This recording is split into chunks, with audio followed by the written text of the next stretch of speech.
Merci Joël. Merci pour cette magnifique nécrologie. C'est vrai, voilà.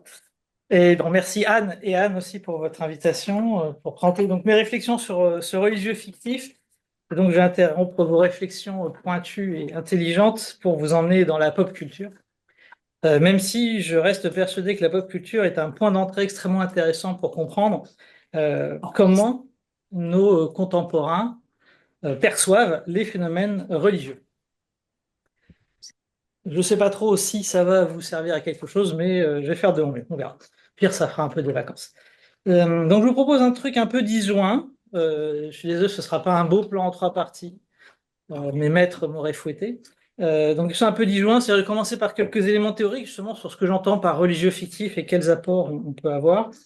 Et ensuite, quelques exemples, alors qui sont plus ou moins développés. On verra aussi en fonction du temps qui me reste. Parce que justement, en fonction des œuvres qu'on aborde, ça peut être plus ou moins lourd. Dans un premier point, je voudrais voir pourquoi est-ce qu'on peut étudier le religieux fictif, comment est-ce que ça peut être un point d'entrée intéressant. Dans une perspective, je dirais, purement scolaire, un des intérêts d'aborder la religion par le religieux fictif, c'est que précisément, vous parlez de religions qui n'existent pas, de phénomènes religieux qui n'existent pas ou plus, ou qui sont suffisamment tordus, modifiés, contournés pour éviter d'y aller frontalement, euh, je dirais, sur les convictions des élèves. Surtout là, en fait, je vous donnerai quelques exemples d'œuvres qui attaquent assez frontalement les phénomènes religieux, et justement, ça permet de le faire de manière à ne choquer personne. D'ailleurs, nous avons parmi nous M. Villain ici qui avait fait un choix presque équivalent d'aborder les faits religieux dans son lycée par l'Antiquité, où justement, quand on parle finalement des dieux gréco-romains, il y a rarement des gens qui se lèvent avec une Kalachnikov parce qu'on a offensé je ne sais qui. Donc c'est assez pratique. Alors, qu'est-ce que j'entends par religieux fictif, justement? Le religieux fictif, c'est pas ici la manière dont une œuvre traite des questions religieuses. Effectivement, il y a des œuvres de fiction qui vont avoir des religions qui existent vraiment ou qui vont traiter des thématiques religieuses. Ce n'est pas non plus l'étude des thématiques religieuses dans ces œuvres, même si, on va voir, il y a parfois ça se retrouve. Mais par exemple, il y a une œuvre que j'aborde pas de manière assez volontaire, c'est le cycle de Narnia, parce qu'à mon avis, c'est trempé de religion, c'est extrêmement intéressant, mais pas dans la perspective que j'essaie de défendre ici. C'est vraiment de l'apologétique chrétienne, donc qui a son intérêt, mais qui va pas être pratique pour nous. Donc par religieux fictif, j'entends un élément religieux qui est créé dans le cadre d'une œuvre de fiction. C'est malin ça. Et donc il s'agit d'éléments religieux forgés de toutes pièces. Alors évidemment, la question c'est toujours la proximité par rapport aux véritables religions, mais bon, il y a suffisamment de torsions pour que justement ce soit assez loin. Alors, donc forcément, on va se tourner vers des genres qui ont des mondes imaginaires, mais on peut avoir une torsion de la réalité un peu moindre. Je pense par exemple, en particulier dans un genre, alors qui est difficile à aborder évidemment quand on est face à des jeunes du secondaire, mais qui peut être assez fécond sur le sujet. Quand on aborde l'horreur, par exemple, on a des torsions en fait qui sont moindres. Je pense notamment à Midsommar de Ari Aster ou de la nouvelle Children of the Corn de Stephen King, qui est une des rares où il aborde vraiment les questions religieuses de manière frontale. Et donc dans les deux cas, on a des groupes religieux fictifs qui opèrent dans le monde réel. Justement, l'horreur vient justement de ce décalage entre ces groupes religieux qui ont des valeurs qui leur sont propres et ça se termine mal pour les personnages principaux, et puis justement le monde normal qui est le nôtre. Alors, néanmoins, même si la différence avec la réalité est minime, on est dans des œuvres qui ne relèvent pas de la fiction réaliste. C'est-à-dire, la fiction réaliste, est dans des sociétés existantes ou ayant existé, et finalement, c'est l'intrigue ou les personnages qui sont fictifs. Le religieux fictif implique justement un monde en partie imaginaire, que ce soit donc par injection de quelques éléments, ou alors la création totale de ce que Tolkien appelle le monde secondaire, qui est totalement cohérent et totalement différent. Donc, pour cela, on va mobiliser plusieurs genres, et je vais utiliser un terme qui vient plutôt du monde anglo-saxon, mais qui, je pense, est assez pratique à utiliser, l'étiquette de fiction spéculative. La fiction spéculative, au départ, le terme est forgé par un auteur de science-fiction, Robert Heinlein, vous savez, celui de Starship Troopers. Et dans le cadre de l'habituel débat, finalement, sur qu'est-ce que c'est que la science-fiction.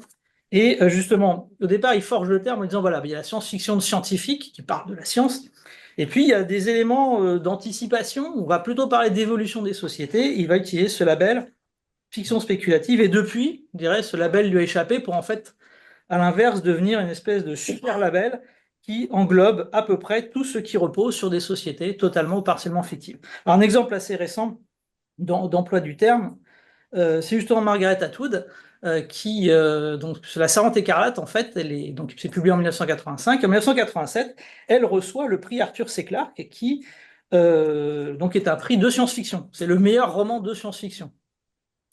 Et elle déclare, en fait, bon, non, je ne fais pas de la science-fiction, parce que chez moi, il n'y a pas d'avancée technologique, il n'y a pas de voyage dans l'espace, il n'y a pas de trou de verre, il n'y a pas d'aliens. Je pars de choses réelles. Et donc, elle va dire, voilà, moi je fais de la fiction spéculative. Donc, j'imagine comment des sociétés peuvent évoluer. D'ailleurs, une de ces grandes, enfin, c'est le premier exemple que je développais, donc je vous spoil pas trop. Donc, l'idée, la fiction spéculative, dans son idée, n'a pas forcément un saut technologique. Alors, on me dirait, mais comment ce religieux fictif peut permettre de faire connaître, pardon, les conceptions religieuses de nos contemporains? C'est un peu paradoxal, ça peut être un peu étrange, puisque c'est comment la fiction peut nous donner des informations sur quelque chose de réel. Donc c'est pour ça déjà, je vous précise ma démarche, je suis qu'un pauvre historien, comme l'a rappelé Jamel, donc je ne suis pas doué en analyse littéraire, en analyse cinématographique, donc c'est pas mon champ de compétences. Et donc j'ai utilisé les démarches qui me sont familières, donc considérer ces œuvres de fiction comme des sources, donc quelque chose qui me donne accès à une société. Alors évidemment, une société fictive, vous me direz, ça sert à rien, mais depuis assez longtemps, en histoire, en particulier en histoire médiévale, on a réhabilité hein, les œuvres, y compris les plus fantaisistes, comme sources. Hein. Dire, dans le monde byzantin, ça fait de longtemps qu'on utilise les hagiographies, les vides qui racontent à peu près n'importe quoi. Mais si vous voulez savoir comment fonctionne un village à l'époque de la rédaction d'une vie de saint, et ben en fait, ça marche très bien. De la même manière, euh, on s'appelle les romans de chevalerie. Effectivement, on ne nous disent rien de comment fonctionnent vraiment les chevaliers, parce que c'est une vision idéologisée, enfin, une vision idéalisée, pardon. Et au contraire, ça nous donne une vision idéale. Mais en passage, voilà, quand notre chevalier passe dans une église ou passe la soirée dans un château, eh bien, on sait à peu près comment ça fonctionne. Vous voyez, vous avez cet élément-là que je pense utiliser. Donc, évidemment, Tolkien n'est pas Zola, mais le monde imaginaire peut quand même nous donner des informations, non pas concrètement sur cet univers, mais justement sur ce que son auteur pense de ce qu'il met dans cet univers. À mon sens, d'ailleurs, petite parenthèse, c'est ce qui fait justement une œuvre, enfin une véritable œuvre, je dirais, quelque chose d'intéressant en soi, c'est que finalement, une œuvre est porteuse d'une analyse sur son temps, sur sa société, et c'est par exemple ce qui va faire la différence entre Le Nom de la Rose et le Da Vinci Code. C'est-à-dire qu'il y en a un qui propose une réflexion sur quelque chose et un autre qui, bah, voilà, qui fait un truc marrant. Euh, et voilà. Alors, bon. Comment est-ce que des œuvres avec des rayons laser, des magiciens et des monstres vont nous proposer des analyses? Bon, effectivement, là, on est face à un problème, alors qui est peut-être le vôtre, derrière l'écran. Le 19e siècle a valorisé, survalorisé la fiction réaliste. Hein, c'est vraiment avec l'idée que voilà, le rôle d'un auteur, d'un véritable auteur, c'est de rendre compte de la réalité, d'avoir une description concrète du monde réel. Et puis finalement, tous les trucs un peu fantaisistes, tout l'imaginaire finalement est relégué au rayon littérature enfantine. Il y a que voir comme par exemple au début du 19e siècle, les frères Grimm, quand ils publient les contes, c'est pas de la littérature pour enfants. Hein. D'une part, c'est la littérature pour adultes. Et évidemment, à la fin du siècle, on est dans le rayon contes de fées, mythologie rigolote, gousi-gousi. Finalement, maintenant, il n'y a que les adultes un peu attardés qui peuvent s'intéresser à des éléments d'imagination. Donc ça, je dirais, c'est un biais auquel on est encore confronté. Alors, bon, évidemment, on ne peut pas réhabiliter tout, mais à mon avis, justement, on a des vrais. Alors, c'est comme tout, hein, vous avez des œuvres assez ratées dans fiction spéculative qui fonctionnent sur des schémas narratifs éculés, sur des thématiques. C'est un peu le problème, on est dans des littératures de genre, donc il y a beaucoup de schémas répétitifs, donc c'est très facile de rentrer dans quelque chose qui n'a pas d'intérêt. Mais on peut avoir à l'intérieur aussi des œuvres qui dépassent largement ce cadre-là. Alors, je vais m'attarder rapidement sur les trois principaux genres pour voir comment on peut en sortir quelque chose. De prime abord, on va dire, voilà, la fantasy, c'est le candidat idéal pour ce type d'études, parce que c'est des mondes totalement imaginaires, cohérents, des éléments fantastiques, de la magie des créatures, du surnaturel, et puis l'action se déroule surtout dans ce qui est présenté comme un passé lointain. C'est voilà, c'est des sociétés anciennes, mais votre déception sera extrêmement grande, parce qu'effectivement, on voit parfois apparaître des prêtres, même des dieux, parfois des religions, mais en fait, on a rarement des éléments développés. C'est-à-dire que c'est l'apparition du religieux comme toile de fond. C'est-à-dire qu'il est là parce que, précisément, c'est un peu la limite de la conception. On a des auteurs qui se disent, ah bah oui, c'est des sociétés des temps anciens, il y a des religions, donc il faut faire quelque chose. L'exemple un peu caricatural, mais qui est tout à fait révélateur, le monde de Conan, le barbare. Hein, on sait que Conan vénère Chrome. Robert Howard développe des dieux pour les autres civilisations de son monde, mais vous n'en saurez pas plus sur Chrome que sur le Toutatis d'Astérix. Il est là, mais c'est tout. Donc voilà, on est quand même sur cette idée-là. Donc on est sur en fait le cliché des sociétés anciennes avec des religions, mais on n'a pas de développement. Pourtant, au contrario, euh, Tolkien qui a écrit par exemple que Le Seigneur des Anneaux était une œuvre profondément religieuse et profondément catholique, ce qui peut toujours surprendre. Euh, et pourtant, il y a assez peu d'éléments religieux, ouvertement religieux, dans Le Seigneur des Anneaux. Et dans son cas, c'est un refus de ce qu'il appelle l'allégorie, c'est-à-dire le fait qu'il y ait une correspondance terme à terme entre les éléments fictifs et les éléments réels. Hein, ce qui justement lui permet de combiner des éléments venus de partout, de leur donner plusieurs facettes. Vous avez une polysémie des éléments chez Tolkien, ce qui est que vous avez du religieux, mais il est bien caché. Hein, il est vraiment il est dissimulé. L'exemple le plus simple, alors il n'est pas dans le Seigneur des Anneaux, euh, ça va être la chute de Núménor, hein, le passage le plus connu, qui est à la fois une version christianisée de l'Atlantide, mais aussi une relecture de l'expulsion du paradis. Hein, ça se fait à plusieurs niveaux. Vous allez avoir plusieurs éléments intéressants de ce point de vue-là. Et donc, vous voyez, plus profondément, je pense aussi, les fondations du genre expliquent aussi le fait qu'on a du surnaturel partout, mais de la religion nulle part. C'est un peu ça la devise de la fantaisie. C'est-à-dire que le surnaturel et le merveilleux structurent le monde, structurent ces mondes. Hein, parce qu'on a des créatures inhabituelles, parce qu'on a de la magie qui fonctionne, on a des éléments inexplicables scientifiquement. Un bon exemple, hein, dans le monde du trône de fer, George Martin a explicitement désavoué tous ceux qui avaient tenté de donner une explication scientifique à la succession irrationnelle des hivers et des étés. C'est-à-dire que vous avez des hivers et des étés qui ont des durées totalement invraisemblables. Et puis, donc, comme toujours dans la fan-fiction moderne, vous avez des fans qui avaient inventé l'idée d'une planète qui aura un certain type de révolution autour de son soleil, etc. Il a dit non, c'est un phénomène purement surnaturel. Et je pense que si un jour on arrive à la fin, on aura peut-être une explication de type surnaturel sur pourquoi on a ces hivers et ces étés qui alternent de manière totalement irrationnelle. D'ailleurs, d'après Tolkien, c'est pour ça qu'il faut un monde fictif lorsqu'on met en avant le surnaturel, parce que si on veut que ce monde soit vraisemblable, si on veut que les histoires soient vraisemblables et donc soient pertinentes, il est nécessaire que les éléments surnaturels soient logiques dans leur univers. Donc ça nécessite la création d'un monde secondaire où les règles sont différentes. Et donc, justement, on est dans des mondes où on a un surnaturel qui est apparent et dont la réalité n'est pas contestée. C'est-à-dire que dans notre monde à nous, je dirais, effectivement, il y a des gens qui croient qu'il y a du surnaturel, qu'il y a plus que le monde sensible, mais on est dans le domaine justement de la croyance. Or, dans le monde de la fantaisie, on ne vous demande pas de croire ou de ne pas croire dans la magie, elle est là. De toute façon, si vous n'êtes pas content, il y a toujours un magicien qui va vous transformer en crapaud, si jamais vous n'êtes pas d'accord. Si vous croyez que les dragons n'existent pas, on va en parler avec Daenerys pendant 5 minutes et vous allez voir ce qui vous arrive si vous survivez. D'accord? Donc en fait, le rapport médiatisé au surnaturel par la religion est totalement inutile. On n'a pas besoin. L'homme a un contact direct.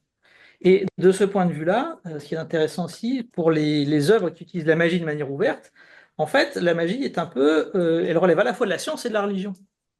C'est-à-dire qu'elle va relever de la science dans la mesure où il s'agit d'expliquer et de contrôler le monde, c'est-à-dire d'avoir une prise sur cet univers, et de la religion, elle permet aussi d'organiser les rapports avec le surnaturel. En fait, vous voyez, d'un côté la science comme la religion qui sont repoussées dans les marges. Et de ce point de vue-là, par exemple, la magie, c'est un système de contrôle sur le surnaturel. Hein, on a une maîtrise, alors que la religion, c'est l'inverse. Le croyant, il prie, il demande, il remercie, il est dans un rapport, je dirais, non pas au mieux de négociation, voire on demande à la divinité et puis après, on voit ce qui se passe. Donc, on est vraiment dans des rapports complètement différents, à la limite. Il va falloir choisir. Je reviens dans le monde de Conan. Ce qui est intéressant, justement, c'est que chez Robert Howard, dans les romans, enfin dans les nouvelles, puisque c'est surtout des nouvelles, on a des sorciers, des créatures fabuleuses, etc. Beaucoup d'éléments surnaturels, et on a vu peu d'éléments religieux. En revanche, John Milius, quand il adapte Conan au cinéma, il va faire l'inverse. Il va réduire le surnaturel à son strict minimum, justement de manière à lui donner plus de force. C'est-à-dire que quand les éléments naturels sont là, il y a du choc, du vrai. Et bizarrement, ça va permettre aussi de remonter les éléments religieux, puisque dans le film, en tout cas, vous allez avoir une véritable religion, puisque l'ennemi principal de Conan dans le film, ça va être justement un chef religieux qui développe une espèce de religion qui ressemble un peu aux sectes des années. C'est assez amusant. Chose que par exemple vous n'avez pas du tout dans le remake catastrophique quelques années plus tard. J'espère que vous ne l'avez pas vu, mais en tout cas là au contraire on est à fond dans la magie, le surnaturel, etc. Il n'y a plus du tout. D'ailleurs c'est ce qui fait que à mon avis ça fonctionne moins bien. C'est qu'en fait on n'a pas, vous n'allez pas avoir ce côté extrêmement réaliste confronté à des éléments totalement surprenants. Alors, évidemment, c'est pas toujours aussi net, cette caractérisation. Je reviens à George Martin au Trône de Fer, parce que justement, il veut montrer un monde où la magie est en train de s'étioler, la magie disparaît. Et puis justement, ce qui se passe, c'est que la magie est en train de reprendre de la vigueur. Et ce qui fait qu'on a deux groupes qui avaient presque pris la bonne place. C'est-à-dire que d'un côté, vous allez avoir un groupe de rationalistes qui prônent une approche un peu scientifique, l'observation du monde pour le comprendre. Hein, les mestères, hein, l'ordre des mestères, c'est exactement ce qu'ils font. C'est pour eux, le monde se comprend par l'observation, par l'analyse, et pas parce qu'il y a des dragons, des choses comme ça. Et d'un autre côté, on a des religions qui sont bien organisées, hein, puisque chez Georges Martin, il y a quand même une idée très forte que une religion est aussi l'expression d'une société. Donc en fait, chaque société dans son univers a une religion qui lui est spécifique. Hein. Il y a peu de religions, il y a une religion universelle qui a fait mal à tout le monde, mais on dirait c'est ça. Enfin, donc du coup, il développe bien ses religions parce qu'il y a peu de surnaturel. Et la question qu'il va poser, entre autres, dans le Trône de Fer, c'est précisément qu'est-ce qui se passe quand une religion est en mesure d'utiliser la magie pour prouver qu'elle a raison? Qu'est-ce qui se passe quand une religion est efficace? Qu'est-ce qui se passe quand une religion fait des miracles? C'est le principe, hein, la religion du feu, hein, de Chlore, elle est capable. Vous avez un certain nombre de prêtres qui sont capables d'opérer des miracles et de montrer que leur Dieu fonctionne.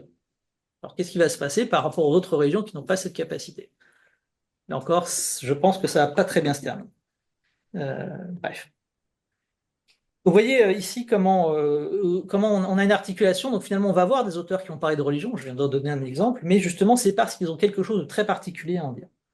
Deuxième genre que je voulais aborder plus rapidement, parce que donc justement, je pense que l'utilisation en classe de l'horreur est un peu complexe, même si à mon avis, c'est extrêmement intéressant.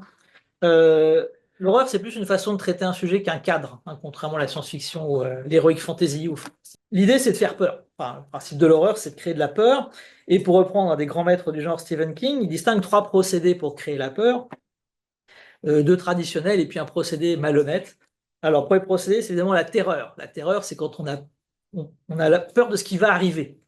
Vous entendez des cris, vous entendez un bruit étrange la nuit, vous avez peur. Vous voyez rien, vous ne savez pas ce que c'est, mais c'est votre imagination qui travaille tout seul, évidemment. C'est la forme supérieure de la peur, puisqu'en fait, en tant qu'auteur, vous n'avez rien à faire, vous laissez l'imagination de votre lecteur ou de votre spectateur travailler. Hein. Le monstre d'Alien on s'appelle le requin Bruce dans Les Dents de la Mer, qu'on ne voit jamais, il est beaucoup plus efficace. Voilà. Deuxième procédé, évidemment, c'est l'horreur, c'est l'inverse, hein, c'est la peur créée par la révélation, c'est-à-dire on voit le monstre qui faisait les bruits, on voit les gens torturés. Et puis le troisième procédé, le procédé malhonnête, c'est la répulsion en fait. Et la critique de Stephen King, c'est souvent dire que souvent l'horreur va compter sur la répulsion. La répulsion, c'est une espèce de choc et de dégoût créé par quelque chose qui fait sursauter, par quelque chose qui est violent. Justement, vous voyez des gens éviscérés, des membres arrachés. Enfin bon, je vous ai parlé des détails. Donc voilà, c'est ça qui va être qu'on va souvent obtenir et qui n'est pas vraiment de l'horreur. Euh, alors pour reprendre Lovecraft, qui est un autre maître du genre, il a fait un petit essai hein, qui est méconnu, qui est très intéressant, où il parle justement des ressorts hein, de la littérature horrifique. Il dit que la peur la plus forte, c'est la peur de l'inconnu. Premier point. Et il ajoute que le problème de l'inconnu, c'est que les aspects bénéfiques de l'inconnu, l'inconnu qui rassure ou l'inconnu qui fait pas peur, ça a été déjà pris en charge par la religion. Donc le rôle de la littérature, c'est de prendre en charge les aspects qui font peur. Donc structurellement, si vous voulez, l'horreur littéraire, l'horreur fictive, c'est forcément une horreur qui va faire peur. Donc vous voyez déjà, il pose lui-même l'impossibilité de la religion dans l'horreur en disant de toute façon, s'il y a de la religion, c'est que quelque chose se passe bien. Et donc, l'horreur a souvent une menace, hein, toujours la définition de King, en fait. L'horreur, c'est une menace, c'est l'interruption du quotidien, c'est l'interruption de la normalité. Alors, les menaces humaines ont souvent quelque chose de surnaturel. Je pense par exemple aux trois grandes figures masquées du slasher des années 80, que ce soit Michael Myers dans Halloween, Jason Voorhees dans Vendredi 13, ou évidemment Leatherface dans Massacre à la tronçonneuse. Vous avez cette espèce de tueur sans visage, ou alors avec un visage de trop pour certains. Elles incarnent le mal, on a l'impression qu'elles n'ont rien d'humain. Vous voyez, Michael Myers, il résiste à tout, il revient tout le temps. C'est un exemple assez caractéristique. Alors évidemment, cette menace d'origine naturelle, vous dites, bah, c'est génial, on va avoir plein de choses possibles. Et en réalité, grosse déception, on a des créatures surnaturelles, on voit parfois des démons, on voit l'enfer qui surgit, mais en fait, on n'a pas beaucoup de religion en réalité. L'homme est seul face aux forces du mal. Ça, c'est l'angoisse, hein, c'est ce que dit Lovecraft. Finalement, l'homme, il est tout seul face à l'immensité de l'univers, il est seul face à ça. Il n'y a pas de médiation possible, il n'y a pas de religion pour traiter la chose. C'est ce que dit la petite fille Newt dans Aliens. Hein, les parents le pensaient, enfin, mes parents étaient persuadés du contraire, mais les monstres, ça existe. Et on ne peut rien faire contre eux. Donc le peu de secours offert par la religion disparaît dans l'horreur. Hein, souvenez-vous, les vampires classiques de Bram Stoker, ils ont peur de la croix. Donc on peut toujours se protéger, hein, avec de l'eau bénite et tout ça, mais en fait c'est terminé. Anne Rice entretient avec un vampire, les vampires, ils adorent les croix. Ils disent c'est génial les croix, c'est beau, donc vous n'avez plus aucun secours par rapport à eux. Très embêtant. Plus embêtant pour nous, je dirais, dans ce sujet, c'est que la tendance récente dans l'horreur, c'est un peu d'inverser ce que je disais, c'est que le monstre est un être humain et il perd sa dimension surnaturelle. Désormais, la figure du monstre, c'est le serial killer. Vous voyez, Hannibal Lecter. Il fait peur, il est intelligent, mais il est totalement humain malgré tout. Euh, Pire encore, ce qui relevait autrefois du surnaturel tente à relever de la maladie. Hein, le zombie, qui était quand même la figure du mort qui sort de terre dans une version ratée de la résurrection, devient d'un seul coup quelqu'un qui a attrapé un virus. On faisait une rationalisation de la cause de la peur qui est assez intéressante. Et même, je dirais, les créatures démoniaques, ça devient finalement des créatures qui viennent d'une autre dimension ou d'un autre univers, mais qui ne sont plus véritablement de l'enfer. Ce terrible navet intergalactique qui est Event Horizon, par exemple, avec ceux qui ont vu cette catastrophe. Hein, donc c'est une tentative de premier vaisseau qui passe par les trous de verre, mais au passage, il passe par l'enfer. Et donc, là où même la série Hellraiser, qui est catastrophiquement nulle, mais c'est la même idée. Non, c'est mauvais, mais c'est quand même l'idée, c'est que les démons ne viennent pas de l'enfer, en fait, mais ils viennent simplement d'un autre monde. Donc, là encore, certains auteurs vont mettre des éléments religieux en avant. Donc j'ai évoqué Midsommar qui est très très bon parce que justement, si vous voulez comprendre, enfin, vous avez une analyse de comment fonctionnent les religions de la fertilité, avec évidemment ce qui fait l'horreur, c'est qu'on a un sacrifice humain à la fin, ça va me rigoler. Avant, un autre classique sur le même genre, sur justement les religions de la fertilité traditionnelle, etc., c'est The Wicker Man, un film méconnu mais un grand classique, avec Christopher Lee dans le rôle du méchant, très efficace, magnifique. Et plus récemment, vous avez notamment la série sud-coréenne là, sur la plateforme Haine Rouge qui s'appelle Hellbound, où il est question de démons, d'enfer, de péché, d'expiation, et justement comment, à partir de ce surnaturel qui marche, parce qu'effectivement, vous avez des démons qui viennent chercher les gens pour les amener en enfer. Bon, voilà, ça marche. Comment une religion se construit et prend du pouvoir et devient une espèce de système qui terrorise la population à partir de ça. C'est quelque chose d'assez fascinant à voir. Troisième groupe que je voulais définir, la science-fiction. Alors, science-fiction, c'est très compliqué à définir, donc je ne vais pas y aller très loin. Historiquement, je dirais, les racines du genre, c'est le progrès, pour ça qu'on parle de science et fiction, c'est l'idée du progrès scientifique et technologique. Un certain nombre d'auteurs, par exemple Isaac Asimov, un autre classique, considèrent que justement la science-fiction, c'est comment l'homme réagit au progrès technique. Alors évidemment, les contre-exemples se bousculent. il y a longtemps dans une galaxie lointaine, très lointaine, par exemple. Les uchronies, c'est-à-dire ça se passe comme chez nous, mais pas, c'est pas chez nous. Les mondes parallèles. Bref, on a plein d'autres exemples. Je passe là-dessus. 1984, est-ce que c'est de la science-fiction? Bonne question, parce qu'on est sur une forme d'anticipation, en tout cas à l'époque où c'est écrit, mais on n'a pas de technologie ni rien. Et donc, on est quand même sur une impasse. Donc, en définitive, même si l'étiquette science-fiction est mauvaise, puisqu'il n'y a pas toujours de la science, l'idée principale, c'est qu'on est dans de l'extrapolation. Autant dans la fantasy, on va reculer, on va utiliser des sociétés mythiques, on va se placer sur un plan du mythe, donc dans des temps lointains. La science-fiction, ça va être d'abord l'idée comment nos sociétés peuvent évoluer. Hein, c'est une définition, par exemple, que donne Philippe Cadic. Hein. C'est vraiment en fait, l'art de la science-fiction, c'est l'art de partir de notre société pour en tirer quelque chose de cohérent. Et justement, c'est la déformation par rapport à notre société qui va être l'objet, qui va permettre de créer la trame et l'intrigue. Donc c'est en ce sens-là où effectivement il peut y avoir un progrès scientifique, mais on n'est pas obligé. Alors, malgré tout, le péché originel du genre, toujours par rapport aux questions religieuses, c'est précisément d'être forgé à une époque où, en gros, voilà, le progrès scientifique va forcément mettre fin aux religions. Ça, c'est obligé. Donc, la société future, gavée de science, va forcément être une société sans religion. Vous avez un roman qui est très bon pour ça, qui s'appelle The Shape of Things to Come, d'Herbert George Wells, donc paru en 1933, où finalement, à la fin, une fois qu'il y a une guerre catastrophique, qui commence en 1939, bizarrement, euh, vous avez une dictature bienveillante du futur qui se met en place et qui utilise la science pour reconstruire un monde totalement dévasté. Et surtout, ce qu'il va faire, c'est qu'en fait, il éradique au passage toutes les religions, et qui se laissent faire, hein, d'ailleurs, hein. Il y a pas beaucoup de résistance. Les religions sont éradiquées pour justement mettre en place une société éclairée, fondée sur la science. Et dans ce sens-là, si vous voulez, les religions n'ont pas beaucoup d'avenir en science-fiction parce qu'elles sont perçues en fait comme incompatibles avec les progrès de l'humanité. Évidemment, il y a des tas d'auteurs qui vont à l'inverse. Le plus connu, je pense, c'est Frank Herbert, qui considère à l'inverse que les religions ont de l'avenir. Et notamment, alors, dans les appendices de Dune, hein, vous avez un excellent passage où il parle de la religion de Dune, et en fait, il considère que, par exemple, le voyage spatial va redonner de la vigueur aux religions. Pourquoi? Parce que pour lui, la question de la religion, c'est pas une question d'explication du monde par les arriérés, c'est la question fondamentale de quelle est la place de l'homme dans l'univers. Et à partir du moment où vous sortez de la Terre pour partir dans les étoiles, la question de la place de l'homme dans l'univers, elle va se poser d'une autre manière. Et donc, pour lui, c'est ce qui explique la pertinence renouvelée des religions et qu'en fait l'interaction de l'homme et de son environnement, qui est un des sujets majeurs du roman, explique justement le maintien des religions. Voilà, on peut développer à l'infini. De la même manière, dans une série que je vous conseille, que j'aurais pas le temps d'étudier, si bien entendu, Battlestar Galactica, dans la version réimaginée, qui a énormément d'éléments religieux, vous allez avoir je dirais une interprétation très intéressante du religieux chez les robots. Enfin, les robots qu'on appelle les Cylons, hein, qui sont des robots humanoïdes parfaits, etc.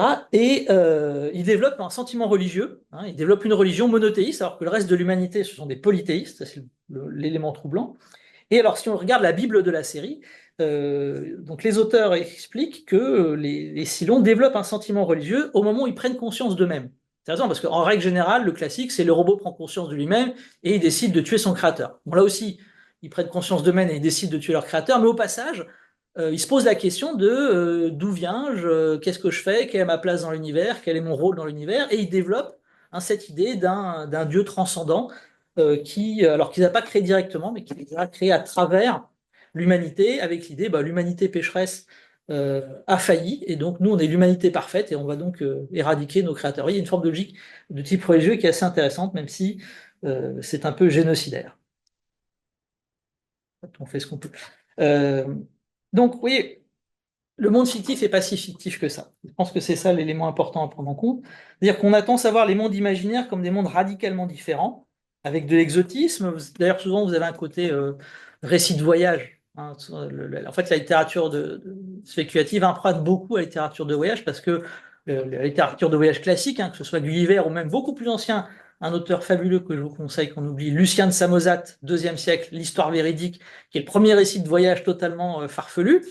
C'est quand même ça, c'est l'idée, on va loin, mais en fait, on tend un miroir à notre société. Et là, ici, c'est la même chose. On a des sociétés imaginaires, loin dans l'espace, loin dans le temps, qui en fait nous tendent un miroir. Sur ce point, je reviens à Tolkien qui parle d'applicabilité, c'est en ce sens-là où il a besoin d'un monde cohérent et vraisemblable, c'est-à-dire il faut que, justement, il n'y a pas d'allégorie, il n'y a pas de correspondance terme à terme, mais il faut que ce qui est raconté puisse entrer en résonance avec les pensées, avec les expériences du lecteur. C'est ça qu'il appelle l'applicabilité. Et donc, il y a cette idée que voilà, ce monde est imaginaire, mais il ne faut pas trop qu'il soit complètement exotique, sinon il ne nous parle pas. Vous avez un roman anglo-saxon qui s'appelle Flatland, qui se passe dans un monde où c'est des figures en 2 dimensions. C'est rigolo, mais en fait, voilà, c'est une fois passé, je dirais, le présupposé de départ qui est marrant. Si vous voulez, l'imagination est infinie en termes de monde imaginaire, mais en réalité, on va prendre des mondes qui sont toujours proches des nôtres parce qu'on a quelque chose à dire de notre univers. Je reviens à la Bible de Battlestar Galactica, qui est extrêmement éclairante parce que justement, il est écrit noir sur blanc qu'il faut traiter de nos sociétés. Or, c'est une société, certes, sur une autre planète, dans un autre temps, avec des fondations différentes, mais il s'agit de parler de nous. Et d'ailleurs, la seule chose dont il est question dans cette Bible, c'est les questions de religion. Mais malgré tout, parce que l'idée, c'est voilà, le reste, c'est cette société fonctionne comme la nôtre. De la même manière, la Bible de la saison 3 de Stargate SG1, que je vous conseille aussi, est disponible en ligne, et donc elle est très claire là-dessus, en disant voilà, une bonne histoire de science-fiction, il faut qu'il y ait une morale, elle doit reposer sur un dilemme éthique, si possible en partant de nos sociétés. On ajoute, et d'ailleurs, le rédacteur de la Bible ajoute même, si possible en étant plus subtil que les gens rouges sont maltraités par les gens verts. Et donc, l'idée, c'est d'arriver quand même à parler de nos problèmes de manière un peu plus fine. Ce qui veut dire, et je finis ma partie théorique, on voit pourquoi il est peu question de religion. Si vous voulez. Quand on crée un monde imaginaire, on a un peu la vision titanesque de Tolkien qui a mis des décennies à bâtir le sien. Donc ça ressemble à ce que ça devrait ressembler, c'est-à-dire un iceberg. Effectivement, on a 10% de ce qu'il a travaillé qui apparaît, ce qui donne la profondeur du monde, ce qui donne son épaisseur, c'est le fait qu'il y a tout ce qui est caché, tout ce à quoi les personnages font allusion, et donc ça c'est l'idéal, mais en réalité personne ne fait ça. Toujours George Martin, dans une interview, il raconte, enfin il explique très bien, il dit voilà, effectivement, on devrait tous faire l'iceberg comme Tolkien, mais en réalité, on prend un radeau, on met un peu de glace, on essaie de faire croire que c'est un iceberg. Donc en fait, un auteur aujourd'hui de fiction, il va faire ce qu'il peut. Donc en réalité, il va toujours choisir ses thématiques, il va choisir de quoi il parle. Par exemple, si vous voulez, même chez Tolkien, hein, il adore les langues, vous avez plein de choses sur les langues, mais vous n'avez pas beaucoup de détails sur l'armement. Vous ne savez pas où sont les toilettes à Rivendell. D'ailleurs, dans Star Trek, on ne sait pas non plus où sont les toilettes de l'Enterprise. Donc vous voyez, on ne peut pas tout faire en même temps. Et donc, je ne sais pas, c'est une vraie question. Non, mais j'exagère un tout petit peu. Alors qu'à l'inverse, par exemple, quelqu'un comme George Martin ou Frank Herbert, c'est pas des gens qui sont intéressés par les langues, donc ils ne vont pas développer, au-delà de deux, trois mots un peu bidons, ils vont pas développer cette question linguistique qui est majeure chez Tolkien. Alors qu'à l'inverse, chez George Martin, vous avez le petit déjeuner de chaque personnage tous les jours. Alors que les autres, bon, bah, ils mangent du lembas, voilà, ça suffit. C'est terminé. Vous voyez, en fonction de ce que veut dire chaque auteur, vous allez avoir des éléments différents. Et donc, vous avez des auteurs qui disent, je veux parler de religion, je vais mettre des éléments religieux. Donc, c'est là où je justifie ma démarche, si je veux dire. Parce qu'en fait, lorsque dans une œuvre de fiction, notamment lorsque vous êtes dans de la fiction spéculative, si vous voyez de la religion, c'est qu'un auteur a décidé d'en parler.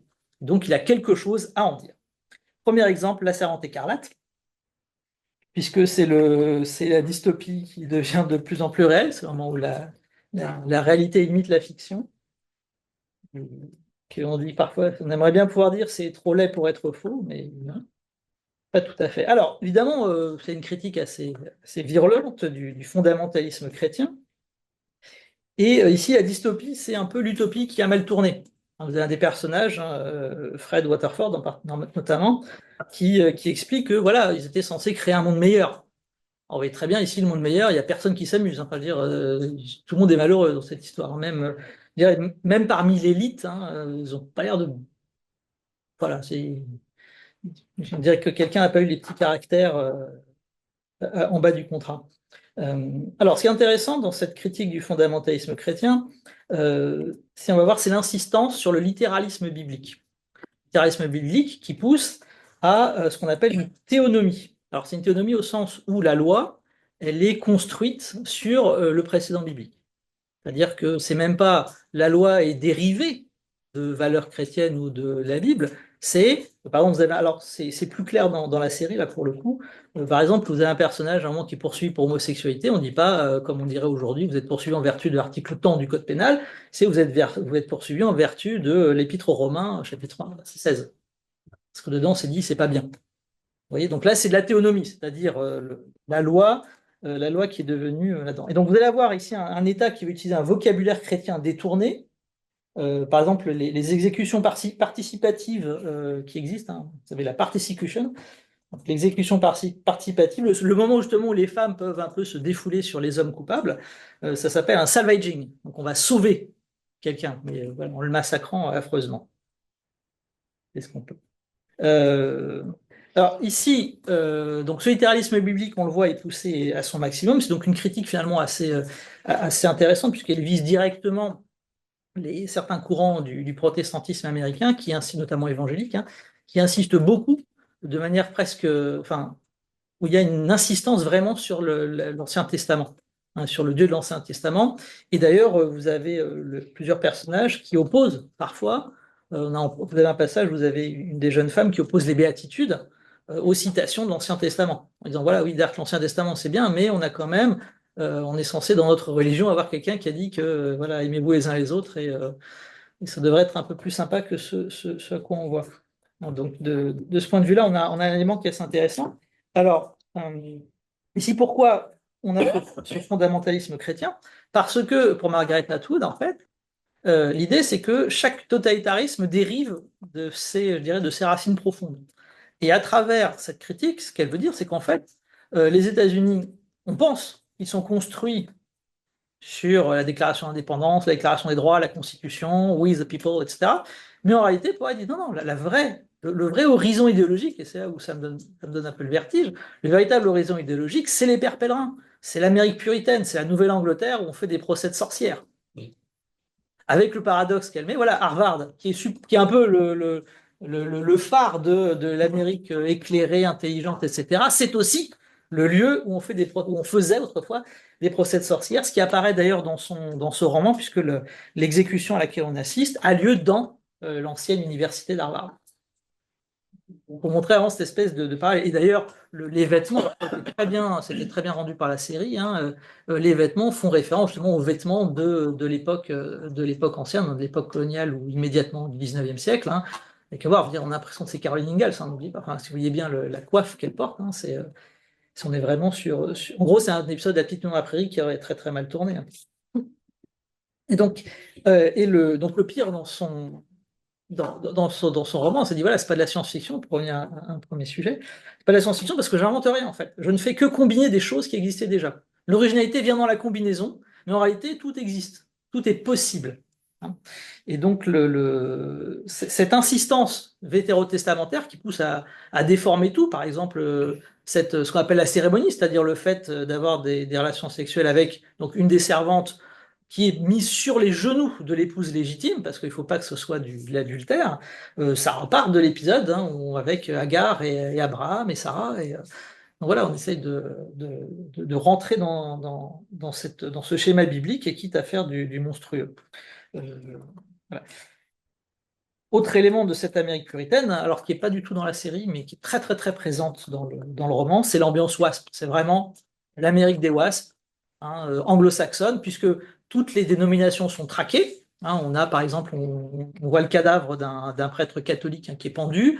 On découvre dans l'épilogue que, sous prétexte de relocaliser les Juifs, on les a perdus en pleine mer. Voilà, ça arrive. Et comment aussi on a. Comment ça s'appelle? Alors, il n'est pas trop question des Noirs, mais on sent qu'il leur arrivait quelque chose de pas très très bien. D'accord. Alors que vous voyez, dans la série, c'est un peu plus mélangé, vous n'avez pas cette dimension-là. Là, ici, clairement, ce monde-là, c'est ce monde anglo-saxon, puritain, etc. C'est vraiment ce monde-là. Voilà, quand je vous dis ça, j'ai un peu le vertige, mais bon, c'est pas grave, ça arrive. Alors, ce littérisme biblique est très intéressant parce qu'en fait, il rappelle. Je l'ai évoqué avec Children of the Corn de Stephen King, il évoque ça, parce que c'est la même chose, hein, Children of the Corn, alors qui se passe volontairement dans la Bible Belt, donc dans cet endroit où la religion est très forte. Donc vous avez des enfants. L'idée, c'est que les enfants ont tué les adultes, et en fait, tout enfant qui arrive à 19 ans doit rentrer dans le champ de maïs où il est pris par cette entité mystérieuse qui est efficace, hein, qui justement, par le sacrifice des adultes, a rendu la terre fertile. Hein, donc ça fonctionne. Donc vous avez ces enfants qui, justement, sont dans le littéralisme biblique et dans l'emphase sur l'Ancien Testament. Par exemple, tous leurs prénoms sont changés. Hein, les prénoms des enfants qui existaient avant l'événement du massacre des adultes ont tous changé leur prénom en prénom de l'Ancien Testament. Et tous les enfants qui naissent ont des prénoms uniquement de l'Ancien Testament. Et lorsque le personnage principal, qui va évidemment mal finir, découvre une Bible dans ce qui reste de l'Église, tout le Nouveau Testament a été arraché. Parce qu'il y a une critique assez évidente de cette emphase que font porter certains courants évangéliques sur l'Ancien Testament. Et d'ailleurs, au départ, hein, quand ils écoutent à la radio l'enfant qui prêche, ils pensent qu'ils ont affaire à un prêcheur évangélique classique. D'ailleurs, l'épouse du personnage dit: Ah, je les connais, j'en ai gavé toute mon enfance. C'est insupportable. Voilà. Donc, ouais, on croit qu'on est là-dedans. Et en fait, après, à travers l'horreur, vous avez cette même idée. En fait, si on pousse au maximum ce littéralisme biblique, si on pousse au maximum cette référence vétérotestamentaire, on arrive à des choses épouvantables. Deuxième exemple que j'ai envie de traiter, que vous ne pensiez peut-être pas voir, c'est les dessins animés d'Hayao Miyazaki. Parce que Miyazaki, on le voit souvent arriver pour tout un tas de raisons, et notamment la dimension de défense de l'environnement. Vous savez, Miyazaki écolo, je me souviens, il y a quelques années, ça commence à remonter beaucoup. Excusez-moi pour le récit ancien combattant, mais j'ai eu des premières qui en TPE avaient fait un TPE sur justement Miyazaki, l'écologie, la nature. C'est assez intéressant. Alors, justement, ce qui est intéressant ici, c'est que, évidemment, on a une lecture des dessins animés de Miyazaki qui passe pas, enfin, qui méconnaît la dimension religieuse, hein, qui est mise en œuvre. Puisque, en fait, quand nous, occidentaux, on parle de préservation, de défense de l'environnement, c'est pas du tout sa perspective. Dans la perspective que je viens d'évoquer, l'humanité a une sorte de responsabilité vis-à-vis de la nature, une forme de rapport extérieur. Hein, donc, en gros, cette idée que la nature dépend des actions humaines en bien, quand elle est préservée, ou en mal, quand on l'atteint. Chez Miyazaki, l'homme n'a pas ce rapport extérieur, et surtout la nature ne dépend pas de lui. De toute façon, la nature, elle s'en sort tout seul, et tant pis si on est au milieu. Et donc, justement, ce rapport-là est conditionné par ces conceptions religieuses. Alors là encore, pourquoi c'est fictif? Parce que, effectivement, la religion japonaise est assez souple. Vous allez avoir des formes de divinités, hein, les kami, hein, qui sont des divinités qui se cachent partout, mais aucune référence directe à des kami existants, pratiquement à aucun moment. Donc on peut toujours dire: ah oui, ça s'inspire de telle ou telle forme, de telle ou telle figure, mais c'est jamais un décalque complet, donc c'est toujours un élément créé. Alors, déjà, l'univers dans lequel on va trouver beaucoup de ces œuvres doit la géographie. Vous voyez, si je vous dis Japon, vous dites: ah bah oui, c'est un truc surpeuplé, avec plein de gens tassés. Mais ça, c'est une idée fausse. Hein, c'est en fait un pays très peu dense en moyenne. En gros, c'est 75% de montagnes et 68% de forêt. Donc en réalité, le Japon, il est peuplé dans une petite bande côtière. Donc en fait, c'est un pays qui est coincé entre des montagnes boisées, souvent sacrées, qu'on va laisser justement à ces divinités. Et là, vous voyez surgir Princesse Mononoke. Et puis d'un autre côté, la mer, là encore, l'espace des profondeurs aussi, où vous avez à avoir des divinités, un espace dont il ne faut pas trop s'approcher et qui peut être dangereux. Et là, vous voyez arriver Pogno. Et d'une certaine manière, si vous êtes coincé entre deux espaces dangereux et sacrés, vous êtes aussi chez Nausicaa. Vous avez d'un côté la forêt de la putréfaction, qui est menaçante, et de l'autre côté, la mer acide, qui est de toute façon totalement inhabitable. Oui, c'est sympa. Euh, et ouais, c'est une espèce de Japon. Voilà, c'est cette espèce de Japon angoissant. Euh, et donc, on va trouver cette idée d'incompatibilité de ces mondes, de ce monde humain, ce monde naturel, on va dire, et enfin du monde divin, pardon, ce monde naturel et ce monde humain. Hein, c'est tout le sujet principal qu'on a chez Nausicaa et un peu son doublon, qui est Princesse Mononoke, en version un peu plus pessimiste. Parce que, vous voyez, le personnage de Nausicaa, si vous comparez à Princesse Mononoke, Nausicaa est scindé en deux. C'est-à-dire que dans Nausicaa, il y a encore la possibilité d'une entente, d'une harmonie qui reste possible. Dans Princesse Mononoke, c'est fini, le personnage est coupé en deux. Il y a Ashitaka qui est victime de la malédiction et qui est donc obligé de partir. Et puis vous avez San, donc la jeune fille qui est élevée par les loups, enfin qui sont pas vraiment des loups de toute façon, et qui, elle, justement, représente les forces de la nature. Et les deux vivent une romance totalement impossible et ne peuvent pas se rapprocher. Donc, sauf au moment, sauf à la fin, quand il s'agit de sauver le monde qui est menacé. Donc cette séparation entre l'espace humain et l'espace divin explique une vision particulière de la pollution. Je dirais, nous, quand on parle de pollution, on voit de la salissure, on voit de la dégradation, donc on touche l'esthétique, on touche la santé. On est dans ces registres-là. Ici, chez Miyazaki, la pollution, c'est une souillure, c'est une atteinte au divin. Je ne peux que vous reconseiller cette séquence fabuleuse du voyage de Chihiro, quand on a le dieu putride qui arrive dans les bains pour se purifier. Le bain au Japon, c'est pas juste un bain pour se laver, hein, c'est un bain pour se purifier. Hein. Et à la fin, qu'est-ce qui en sort de cette espèce de montagne gluante, euh, puante, putrescente, voilà, le truc. Qu'est-ce qui se passe? Eh bien, la petite Chihiro, elle sort de la pollution et on découvre en fait que c'est un dieu, c'est une rivière et qui est purifiée grâce au bain. Et à la fin même, on découvre qu'à coup, hein, le dragon est en fait une rivière remblayée du fait de l'urbanisation. Donc, vous voyez, on a quand même cette vision-là. Et comme le dit d'ailleurs le personnage du père dans Totoro, avant, les hommes et les arbres étaient amis. C'est développé en plus long dans l'ouverture de Princesse Mononoke. Mais il y a quand même cette idée-là. Avant, l'homme et la nature vivaient en harmonie. Et puis, l'empiètement de l'homme finalement affaiblit la nature. Et finalement, les dieux qui peuplaient la nature, c'est un peu le sujet de Princesse Mononoke, finissent par avoir leur espace qui se restreint et ils font ce qu'ils peuvent. Ils tentent de contre-attaquer, on a la charge, par exemple, toujours dans Princesse Mononoke, hein, la charge des sangliers qui est un échec, qui est monstrueuse. Et on voit là encore que la nature se retourne contre l'homme parce que le personnage au départ, le Tatarigami, donc le dieu sauvage qui donne la malédiction à Ashtaka. Comment est-ce qu'il s'est transformé en dieu sauvage? Simplement parce qu'il a été blessé par une balle humaine. Donc l'idée, c'est quand même que tout se retourne toujours contre l'humanité.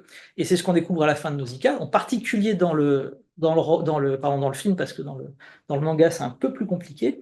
On découvre quand même que la forêt toxique, pourquoi elle est toxique? Elle n'est pas toxique en soi, elle est toxique parce qu'en fait, elle est en train de nettoyer la terre, elle est en train de nettoyer la pollution. Et donc, en fait, elle est hostile. C'est l'homme qui a créé les propres conditions de sa non-survie. Alors que la nature est capable de s'adapter. Donc c'est dans ce sens-là où c'est un point assez intéressant. Et là-dessus, je dirais, ça vient de la perception que Miyazaki a de la catastrophe de la baie de Minamata. Vous savez, peut-être dans les années 50, où il y a une pollution au mercure, alors qu'il y a un problème de santé publique majeur au Japon. Et en fait, surtout, alors lui, ce qu'il retient de ça, oui, nous occidentaux, santé publique, pollution, pas bien, mais ce qu'il retient, c'est que pendant ce temps-là, la nature s'était adaptée, qu'en fait, on n'avait pas forcément des nouvelles formes de vie, mais que l'un dans l'autre, la biologie locale avait réussi à survivre. Finalement, l'idée, c'est qu'en fait, on peut considérer ces œuvres de fiction comme des œuvres comme les autres, c'est-à-dire comme on étudie ouais. Comme on étudie une œuvre littéraire ou au besoin un extrait de film ou autre, avec, je dirais, la perspective justement de dépassionner le sujet. C'est-à-dire qu'on peut voir un discours sur le religieux, donc, que j'ai essayé de montrer, au travers de dispositifs hein, de fiction. Alors, la version extrême, c'est un texte dont je n'ai pas parlé, donc c'est le récit de création que Tolkien fait au tout début du Silmarillion, qui est assez intéressant parce que justement, par exemple sur le programme sur les récits de création, justement comment vous abordez de front le récit biblique qu'on est supposé attaquer bille en tête, avec certes des points de comparaison, mais quand même vous avez cette espèce de points complexes au milieu. Alors justement, un moyen je dirais de changer la perspective, c'est de montrer qu'on peut avoir un récit de création. L'idée, c'est de donner du sens à la création. Qu'est-ce que ça veut dire? Et clairement, le récit de la création de Tolkien, c'est exactement ça, parce que donc, Tolkien, je l'ai sous-entendu, hein, c'est un catholique, donc c'est pas quelqu'un qui va créer un truc anti-religieux ou quoi que ce soit. Donc au contraire, il le conçoit dans le cadre de sa propre foi. Donc justement, c'est un croyant qui décide d'avoir son propre récit de création pour donner de la cohérence à son monde. Donc, d'une certaine manière, il va infuser beaucoup de thèmes catholiques dans sa création du monde, mais sans passer par la case je dirais, de la création telle qu'on la connaît en 6 jours et après, Dieu se repose.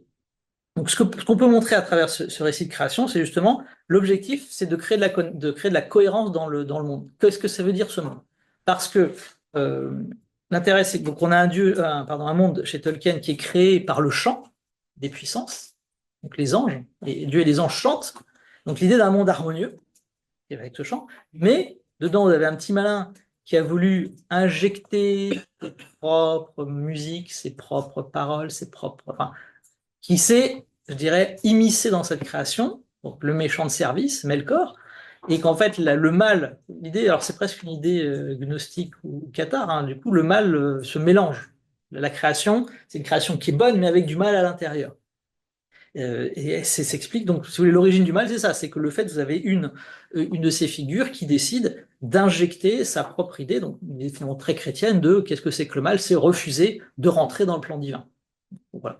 Et qu'on a que cette dimension, je dirais, purement littéraire montre qu'on peut, je dirais, désamorcer, en tout cas dépassionner la question du récit de création, et que finalement, ceux qui inventent un récit de création, y compris dans les temps anciens pour expliquer le monde, c'est pas nécessairement qu'ils croient concrètement que ça se passe comme ça, mais c'est une façon d'ordonner le monde. Hein. De la même manière, chez Hésiode, hein, le récit de création d'Hésiode, c'est d'abord un récit qui ordonne le monde.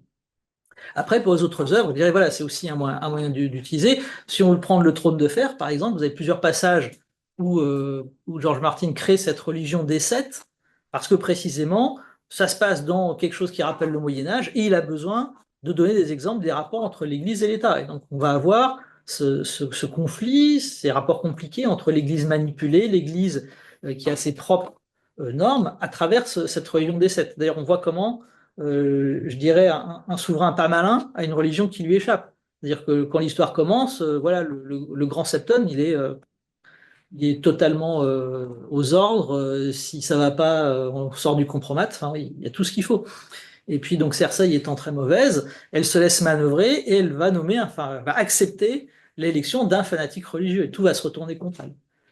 On a ici globalement comment une religion fanatisée est en train de déséquilibrer le monde. Donc c'est un peu un discours à la fois sur le contrôle des religions et en même temps sur le risque que peut faire courir le fanatisme. Dans un exemple que j'aurais pu évoquer rapidement, vous avez quelques épisodes, je pense, assez intéressants à utiliser dans Stargate SG1 sur le fanatisme religieux, notamment un dans la... je vais le retrouver. Je vais essayer de le retrouver. Non, peut-être pas, je ne sais plus. Ouais, saison 8, épisode 5. Un truc assez intéressant, parce que donc, l'équipe SG1 arrive sur un monde totalement sécularisé. Où, la porte des étoiles est portée comme un symbole, mais bon, oui, il y a quelques abrutis qui sont un peu littéralistes, mais c'est des doux rêveurs. Mais le problème, c'est qu'en arrivant, ils ont réactivé, ils ont validé, c'est la grande idée, ils ont validé les croyances religieuses, et en fait, ils vont monter en puissance. Et en quelque sorte, les fanatiques religieux, ayant la preuve je dirais, de la véracité de leurs croyances, vont en quelque sorte prendre le pouvoir, déclencher une guerre horrible, et à la fin, tout le monde meurt, sauf SG1, de peu. Et dans un autre épisode qui est tout aussi intéressant, la grande idée qu'il y a derrière l'ensemble de la série, d'ailleurs, c'est que la religion, c'est le retard. Hein. C'est un discours frontalement anti-religieux. Vous avez un petit passage dans un autre épisode, vous avez le docteur Jackson qui dit, ah oui, ben, franchement, si on n'avait pas eu 1000 ans de Moyen-Âge, on serait en train d'explorer les étoiles. Bon, donc, clairement, cette idée-là, la religion, c'est le retard. Donc, vous avez un épisode assez rigolo, pareil, où ils arrivent sur une planète et en fait, ils détraquent le soleil sans faire exprès, donc la planète va mourir. Elle va mourir, mais que font les gens? Ils leur proposent une solution. Oui, on a peut-être une idée. Machin. Non, non, les dieux ont voulu qu'on meure. On va se laisser mourir, tout va bien.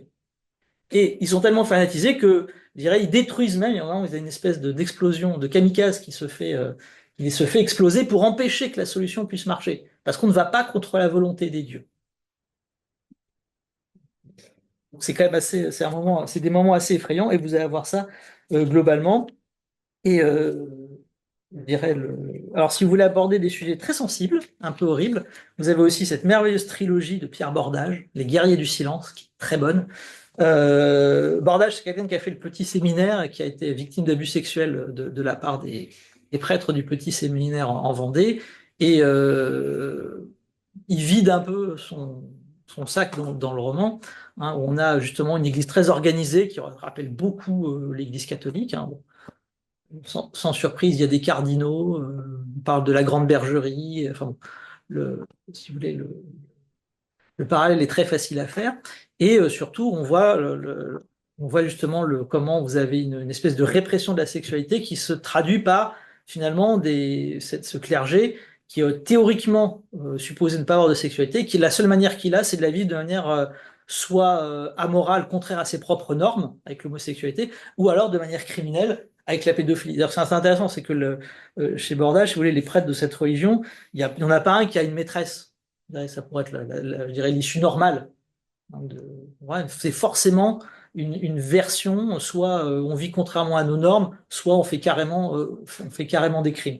Évidemment, c'est un sujet assez sensible à aborder comme ça, mais il y a des petits biais. Donc, enfin, ce que j'essaie de dire, c'est à travers ces religions fictives, on peut étudier les œuvres en tant que telles avec cette idée, voilà, on a un discours sur qu'est-ce que c'est qu'une religion, quel est le pouvoir des religions sur les sociétés, quels sont les rapports entre l'État et ces religions. Ça dépend, choisissez votre propre, je dirais, votre propre œuvre en fonction de ce que vous aimez.